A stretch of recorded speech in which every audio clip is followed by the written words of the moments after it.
1942 को रथ छोड़ो आंदोलन द्वितीय विश्व युद्ध के समय 8 अगस्त 1942 को आरंभ किया गया था। यह एक आंदोलन था जिसका लक्ष्य भारत से ब्रिटिश साम्राज्य को समाप्त करना था। यह आंदोलन महात्मा गांधी द्वारा अखिल भारतीय कांग्रेस समिति के मुंबई अधिवेशन में शुरू किया गया था। ये भारतीय स्वतंत्रता संग्राम के दौरान विश्वविख्यात काकोरी कांड के ठीक 17 साल बाद 8 अगस्त सन 1942 को गांधी जी के आह्वान पर समूचे देश में एक साथ आरंभ हुआ। ये भारत को तुरंत आजाद करने के लिए अंग्रेजी शासन के विरुद्ध एक सविनय अवज्ञा आंदोलन था। बंगलुरु के बसवानगुडी में दीनबंधु C.F. एंड्रूज का भाषण। बंगलुरु में भारत छोड़ो आंदोलन का एक प्रदर्शन।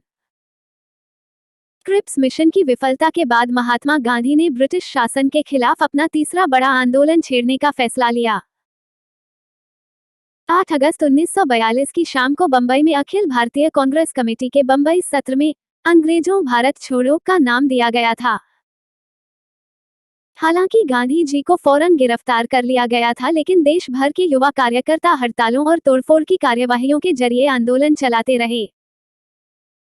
कांग्रेस में जयप्रकाश नारायण जैसे समाजवादी सदस्य भूमिगत प्रतिरोधी गतिविधियों में सबसे ज्यादा सक्रिय थे। पश्चिम में सतारा और पूर्व में मेदिनीपुर जैसे कई जिलों में स्वतंत्र सरकार, प्रति सरकार की स्थापना कर दी गई थी।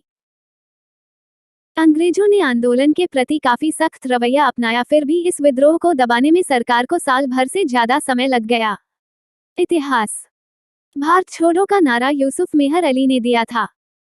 जो यूसुफ मेहर अली भारतीय स्वतंत्रता संघर्ष के अग्रणी नेताओं में थे।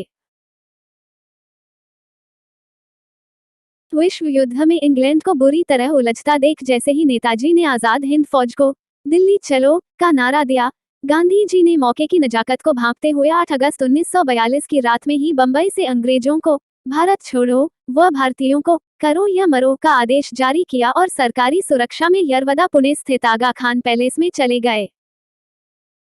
9 अगस्त 1942 के दिन इस आंदोलन को लाल बहादुर शास्त्री सरीखे एक छोटे से व्यक्ति ने प्रचंड रूप दे दिया।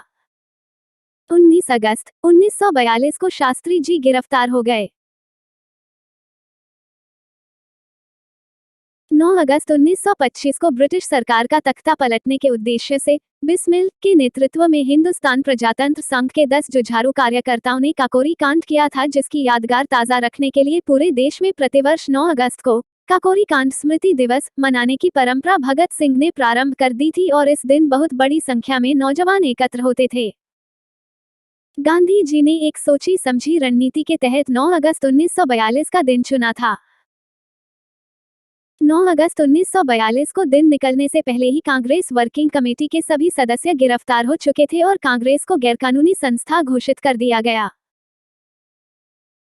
गांधी जी के साथ भारत कोकिला सरोजिनी नायडू को यरवदा पुणे के आगा खान पैलेस में, डॉक्टर राजेंद्र प्रसाद को पटना जेल व अन्य सभी सदस्यों को अहमदनगर के किले में नजरबंद किया गया था। सरकारी आंकड़ों के अनुसार इस जनांदोलन में 940 लोग मारे गए, 1630 घायल हुए, 18,000 D0I0R0 में नजरबंद हुए तथा 60,229 गिरफ्तार हुए। आंदोलन को कुचलने के ये आंकड़े दिल्ली की सेंट्रल असेंबली में ऑनरेबल होम मेंबर ने पेश किए थे। मूल सिद्धांत। भारत छोड़ो आंदोलन सही मायने में एक जन आंदोलन था, जिसमें लाखों आम हिंदुस्तानी शामिल थे। इस आंदोलन ने युवाओं को बड़ी संख्या में अपनी ओर आकर्षित किया। उन्होंने अपने कॉलेज छोड़कर जेल का रास्ता अपनाया। जिस दौरान कांग्रेस के नेता जेल में थे, उसी समय जिन्ना तथा मुस्लिम लीग के उनके साथी अपना प्रभाव क्षेत्र फैलाने में लगे थे। इन्हीं सालों में लीग को पंजाब और सिंध में अपनी पहचान बनाने का मौका मिला, जहां अभी तक उसका कोई खास वजूद नहीं था। जून 1944 में जब विश्व युद्ध समाप्ति की ओर था तो गांधी जी को रिहा कर दिया गया। जेल से निकलने के बाद उन्होंने कांग्रेस और लीग के बीच फासले को पाटने के लिए जिन्ना के साथ कई बार बात की। 1945 में ब्रिटेन में लेबर पार्टी की सरकार बनी। ये सरकार भारतीय स्वतंत्रता के पक्ष में थी। उसी समय वायसराय लॉर्ड वावेल ने कांग्रेस और मुस्लिम लीग के प्रतिनिधियों के बीच कई बैठकों का आयोजन किया। जनता का मत। 1946 की शुरुआत में प्रांतीय विधान मंडलों के लिए नए सिरे से चुनाव कराए गए। सामान्य श्रेणी में कांग्रेस को भारी सफलता मिली। मुसलमानों के लिए आरक्षित सीटों पर मुस्लिम लीग को भारी बहुमत प्राप्त हुआ। राजनीतिक ध्रुवीकरण पूरा हो चुका था। 1946 की गर्मियों में कैबिनेट मिशन भारत आया। इस मिशन ने कांग्रेस और मुस्लिम लीग को एक ऐसी संघीय व्यवस्था पर राजी करने का प्रयास किया जिसमें भारत के भीतर विभिन्न प्रांतों को सीमित स्वायत्तता दी जा सकती थी। कैबिनेट मिशन का ये प्रयास भी विफल रहा। वार्ता टूट जाने के बाद जिन्ना ने पाकिस्तान की स्थापना के लिए लीग की मांग के समर्थन में एक प्रत्यक्ष कार्यवाही दिवस का आह्वान किया। इसके लिए 16 अगस्त 1946 का दिन तय किया गया था। उसी दिन कलकत्ता में खूनी संघर्ष शुरू हो गया। ये हिंसा कलकत्ता से शुरू होकर ग्रामीण बंगाल, बिहार और संयुक्त प्रांत व पंजाब तक फैल गई। कुछ स्थानों पर मुसलमानों को तो कुछ अन्य स्थानों पर हिंदुओं को निशाना बनाया गया। विभाजन की नींव। फरवरी 1947 में वावेल की जगह लॉर्ड माउंटबेटन को वायसराय नियुक्त किया गया। उन्होंने वार्ताओं के एक अंतिम दौर का आह्वान किया। जब सुलह के लिए उनका ये प्रयास भी विफल हो गया तो उन्होंने ऐलान कर दिया कि ब्रिटिश भारत को स्वतंत्रता दे दी जाएगी, लेकिन उसका विभाजन भी होगा। औपचारिक सत्ता हस्तांतरण के लिए 15 अगस्त का दिन नियत किया गया। उस दिन भारत के विभिन्न भागों में लोगों ने जमकर खुशियां मनाई। दिल्ली में जब संविधान सभा के अध्यक्ष ने मोहनदास करमचंद गांधी को राष्ट्रपिता की उपाधि देते हुए संविधान सभा की बैठक शुरू की तो बहुत देर तक करतल ध्वनि होती रही। असेंबली के बाहर भीड़ महात्मा गांधी की जय के नारे लगा रही थी। स्वतंत्रता प्राप्ति।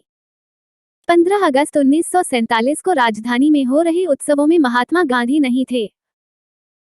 उस समय वे कलकत्ता में थे, लेकिन उन्होंने वहां भी न तो किसी कार्यक्रम में हिस्सा लिया, न ही कहीं झंडा फहराया।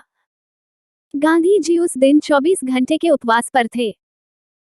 उन्होंने इतने दिन तक जिस स्वतंत्रता के लिए संघर्ष किया था वह एक अकल्पनीय कीमत पर उन्हें मिली थी। उनका राष्ट्र विभाजित था, हिंदू मुसलमान एक दूसरे की गर्दन पर सवार थे।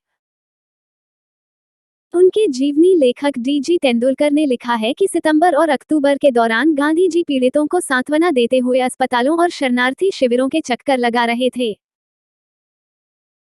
उन्होंने सिखों, हिंदुओं और मुसलमानों से आह्वान किया कि वे अतीत को भुलाकर अपनी पीड़ा पर ध्यान देने की बजाय एक दूसरे के प्रति भाईचारे का हाथ बढ़ाने तथा शांति से रहने का संकल्प लें। धर्मनिरपेक्षता। गांधी जी और नेहरू के आग्रह पर कांग्रेस ने अल्पसंख्यकों के अधिकारों पर एक प्रस्ताव पारित कर दिया। कांग्रेस ने दो राष्ट्र सिद्धांत को कभी स्वीकार नहीं किया था। जब उसे अपनी इच्छा के विरुद्ध बंटवारे पर मंजूरी देनी पड़ी तो भी उसका दृढ़ विश्वास था कि भारत बहुत सारे धर्मों और बहुत सारी नस्लों का देश है और उसे ऐसे ही बनाए रखा जाना चाहिए। पाकिस्तान में हालात जो रहें, भारत एक लोकतांत्रिक धर्मनिरपेक्ष राष्ट्र होगा जहां सभी नागरिकों को पूर्ण अधिकार प्राप्त होंगे तथा धर्म के आधार पर भेदभाव के बिना सभी को राज्य की ओर से संरक्षण का अधिकार होगा। कांग्रेस ने आश्वासन दिया कि वह अल्पसंख्यकों के नागरिक अधिकारों के किसी भी अतिक्रमण के विरुद्ध हर मुमकिन रक्षा करेगी।